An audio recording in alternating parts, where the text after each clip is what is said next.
Hello সবাইকে, কেমন আছেন সবাই? আশা করি সবাই অনেক ভালো আছেন। তো আমরাও ভালো আছি। তো আমি এখানে সকালে উঠেই ১ম এ আগে চা বানিয়ে নিচ্ছিলাম। তো চা বানানোটা আমার প্রতিদিন সকালে উঠে আগে চা বানানোটা লাগে, কারণ বাবুদেরকে চা দিয়ে রুটি খাওয়াতে হয়। তো এইজন্য চাটা আগেই বানিয়ে নিয়েছি। তো চা বানিয়ে আমি এটার মধ্যে রেখে দিচ্ছি। আমার যখন কাজ শেষ হবে তখন আমি যেন খেতে পারি। তো এর মধ্যে ওদেরকে নাস্তা পানি করিয়ে ওদের মতো ওদেরকে টিভি দিয়ে আসছি। তো ওরা টিভি দেখতেছে। আমি এর মধ্যে এগুলাকে মাছগুলো ফ্রোজেন করছিলাম কালকে। তো এখন আমি এগুলো বক্সে করে রেখে দিলে এগুলো আর একটার সঙ্গে একটা লেগে যাবে না। আমার পানিতে ভিজাতেও হবে না। যখন যেটা লাগবে আমি নিতে পারবো। তো সেই জন্য সবগুলো বক্সে করে রেখে দিচ্ছিলাম। তো এই যে এগুলো বক্সে করে রেখে দেওয়া শেষ। দেখেন, তার মধ্যে বাবুও উঠে গিয়েছিল। তো ওকে আমি এখন একটু গোসল করিয়ে দিলাম। ও এখন টিভি দেখতেছে বসে, এই যে। তো এর মধ্যে ইকরাকেও গোসল করিয়ে দিয়েছিলাম। ওদেরকে বসানোর টিভিতে বসিয়ে দিয়ে তারপর আমি রান্না করতে আসছি। তো এখানে আমি মাছ দিয়ে সবজি দিয়ে রান্না করব। তো সবজিটা কষানো শেষ, আমি রান্নাও করে ফেলছি। রান্না করে এর মধ্যে আমরা খাওয়া দাওয়া করে দুপুরবেলা আমি লতিগুলো কাটতেছিলাম আগামীকালের জন্য। তো তার মধ্যে ওরা মসজিদে যাওয়ার সময় হয়ে গিয়েছিল, তারা এখন মসজিদে যাবে। তো তাদেরকে নাকি টাকা দিতে হবে, তো টাকা দিচ্ছিলাম, কিছু নাকি কিনবে।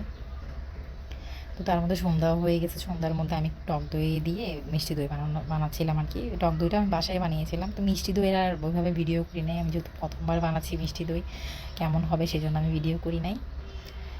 তো এর মধ্যে আমি সন্ধ্যার মধ্যে সবাইকে কী নাস্তা করাবো এটা চিন্তা করতেছিলাম। করতে করতে পরে বললো যে নুডলস বানাই। তো নুডলস বানানোর জন্য আমি প্রথমে পেঁয়াজ কাঁচামরিচ সব কিছু কাটাকুটি করে নিয়েছিলাম। এই যে আমি এখানে টমেটো, তো সব কিছু কাটাকুটি করার পরে আমি নুডলস তাড়াতাড়ি বানিয়ে ফেলবো। তো নুডলসও সিদ্ধ করতে বসিয়ে দিয়েছিলাম এর মধ্যে চুলায়। তো এর মধ্যে নুডলসও সিদ্ধ হয়ে গিয়েছিল। তো আমি এখানে আবার ডিম ভাজি করে ফেলছি, আর মাংসর একটু কিমার মতো করে ফেলছিলাম। এগুলোও দিয়ে দিব নুডলসের মধ্যে।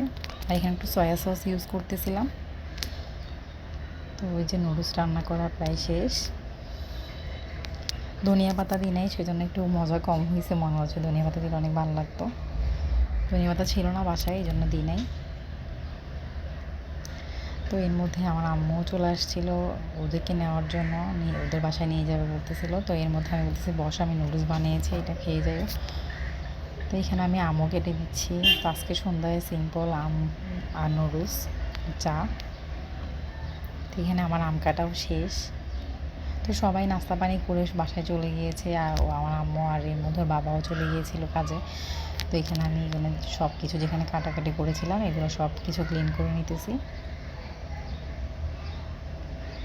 তো এই যে এই জায়গাটাকে ভালো মতো পরিষ্কার করে নিচ্ছিলাম। তো এখানে এই জায়গাটা আমার মোছা শেষ। তো এর মধ্যে আমি গিয়ে টেবিলটাও ঠিক করে নিব। টেবিলে সব কিছু জায়গা মতো রেখে আমি টেবিলটাকে সুন্দর করে মুছে নিব এখন।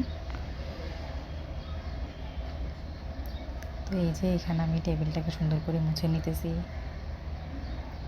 তো টেবিল মোছা শেষ করে আমি এই যে গতকালকে দইটা বসিয়েছিলাম সেটাই কেমন হচ্ছে এটা দেখবো এখন। দইটা আসলে ভালোই হয়েছিল। তো এই যে আমি একটু খাচ্ছিলাম। তো আজকের মতো ভিডিওটা এখানেই শেষ করে দিচ্ছি। দেখা হচ্ছে নেক্সট ব্লগে।